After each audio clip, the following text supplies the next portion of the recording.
How are you guys doing? Hope you're having a great time and a great week. Today we're going to be reviewing the DC Icon Cyborg action figure. But let's take a look at the packaging.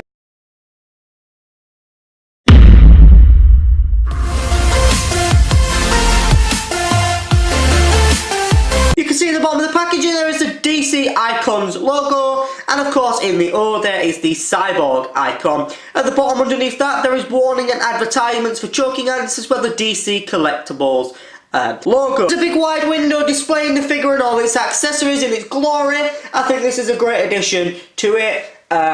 And it is definitely fantastic. In the top corner you can see that it also says there are 12 pieces in this set. On the side, of course, like with all DC figures, it says Cyborg printed on the plastic packaging at the side. On the back we have some pictures of some other DC Icons action figures. We have Swamp Thing's head, face, we have Wonder Woman, this Cyborg and a Deathstroke, as well as some small photos of them at the bottom, an Icons logo, and that's pretty much it for the packaging. So before we take a look at any of the accessories, let's take a look at this detail on this beautiful DC Cyborg action figure. You can actually see here from his face, you can see half of Cyborg's face. I'm presuming it's based on the comics, as well as the Cyborg half of his face. Definitely looks fantastic. Moving down, you have the C Cyborg logo on his chest, of course. That's very important to him in the comics. It's also his symbol, you know, the symbol of the character, so that you guys know who he is. Here's a beautifully designed metal silver painting over his chest to add more detail. The face sculpt is fantastic and looks great, more or less like Cyborg.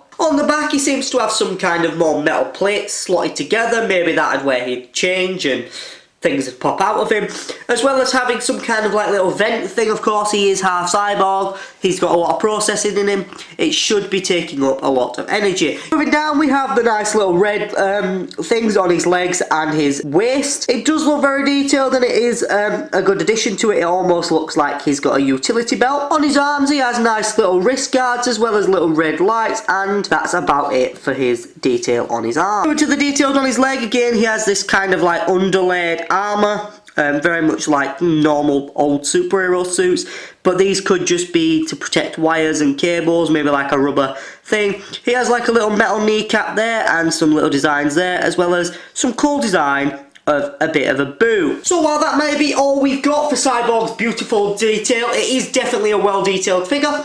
Let's take a look at his articulation. One of the first things you automatically notice is that he can move his head from side to side, as well as a slight up and down movement. His arms are on a ball joint so they can open outwards and of course do the free full 60. However, they do get hindered by his shoulders. On that note, he can also do the full 360 degree at his bicep, as well as having a nicely detailed double jointed 90 degree bend at the elbow. He also has slight wrist articulation that can make it rotate 360 degrees, and this includes the wrist guard.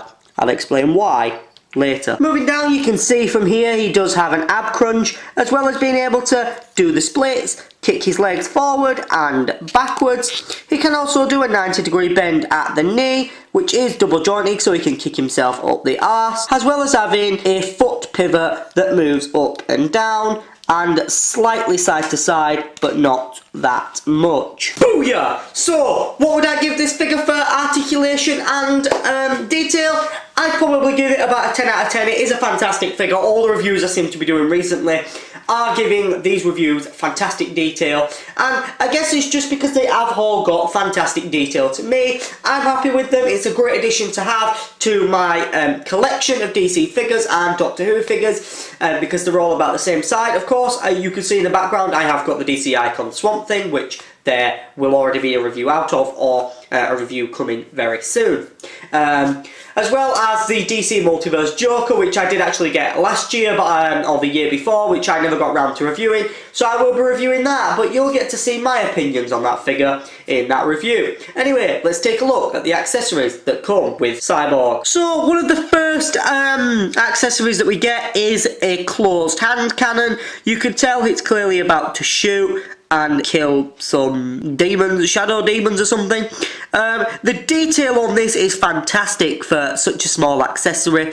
Again, there is a plug there, which is because his arms are swappable. I will demonstrate shortly how what it all looks like with it on. So you can see that this goes onto his arm. It can go onto any of the hands that you want it to. It's up to you. The detail on it is just phenomenal, how all the different panels look like they've been carved and looks like it's really been built out of, well, in a factory really. It would have been nice if maybe these things sort of flipped open, which I'm sure they actually would if he was about to shoot it. But other than that, is a fantastic addition to an accessory. Another accessory that we get with this Cyborg figure is this other hand cannon. As you can see, his prongs are open on this, it's about to shoot, and it fits nicely onto his arm. It has a little bit of red detail, keeping in line with the other red detail he's got on him. And the paneling on this is just beautiful. You can see there's a little hole there. I'll explain what that is for when I show you some of the other accessories.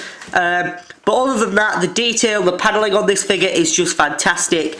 I've not seen this detail on a accessory in a long time, so I am very happy with the detail on these accessories. Thirdly, he does just get some normal swappable hands, that his hands are a little bit open so he can be a bit more relaxed rather than looking like he's about to destroy things all the time. Of course, these do just swap and change as you'd expect any hands to do so with an action figure. So as you can see here, I have this wire. I will show you what this wire is actually for. It's slightly bendy, it has a slight little bit of detail on the ends there, as well as having slightly detailed on the wires. I don't know how well you can see those rings, but both ends are pretty much the same. In addition to the other wire, we also have the two of these. These are also for the same thing, and I will show you what that is shortly, in just a moment. But these are two of them. Again, the ends are the same, but for such a smally detailed thing, there is slight detail on the ends. I don't know how well I can show you them, but there is great detail on the ends of them here, and I just think that they are fantastic. So if you want to know about detail on accessories, this bad boy is the beast of the beast. It's his battery pack generator, I believe. I'm not sure what it's for. I'm presuming it charges him. You can see here there's a big hole here. This is actually for the thicker wire that I showed you to slot into, like so. Other detail is there is a little bit of red there. There's also a red light there, as well as two holes there. Now those two holes there are actually for the smaller wires. You can see on other detail there is a little bit more paneling here, as well as a little etched design on the bottom. Looks something like a small laundry basket or something. There is wires going on the side to show all the cables and things going into this big screw looking thing on the top.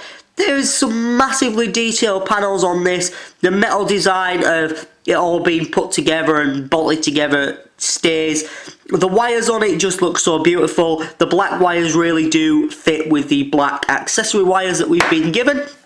So what I'm actually going to do now is I'm going to show you another accessory, and I'm going to show you what all this looks like put into Cyborg. Now, as for accessories go, this is another one of his arms. Again, I did say his arms were ball jointed. They are. This one isn't, but it can be popped in.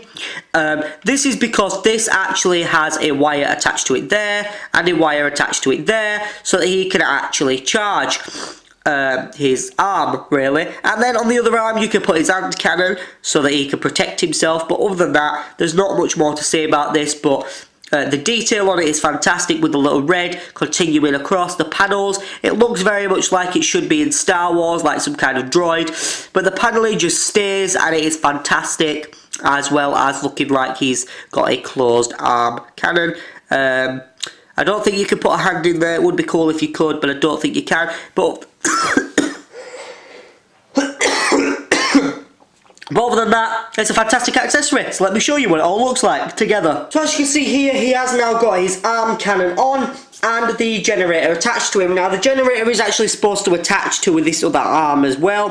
However, I actually can't get it all to be connected just because it's very flimsy, and the thick wire, in my opinion, isn't flexible enough to achieve what you want it to. But with a lot of messing around, you can get it done. However, I don't want to be messing around for ages, so I just did it the best I could for the purpose of the review. Now let me show you what the accessories look like, the other accessories anyway. So again, you don't actually have to have his normal wrists on. You could just simply have these two arm cannons on, so he's about to kill some kind of para demons or something like that. Again, fantastic addition to any DC collector. These two arms do look so good on him, and of course do fit well with the figure itself.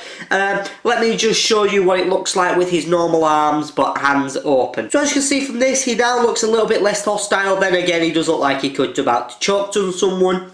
But yeah, this is the accessories all together. Now let's just take a look back and review the figure overall. Taking a step back from this figure, what do I think? Well, personally I think this is a fantastic figure. I think it's well detailed, has a great amount of articulation.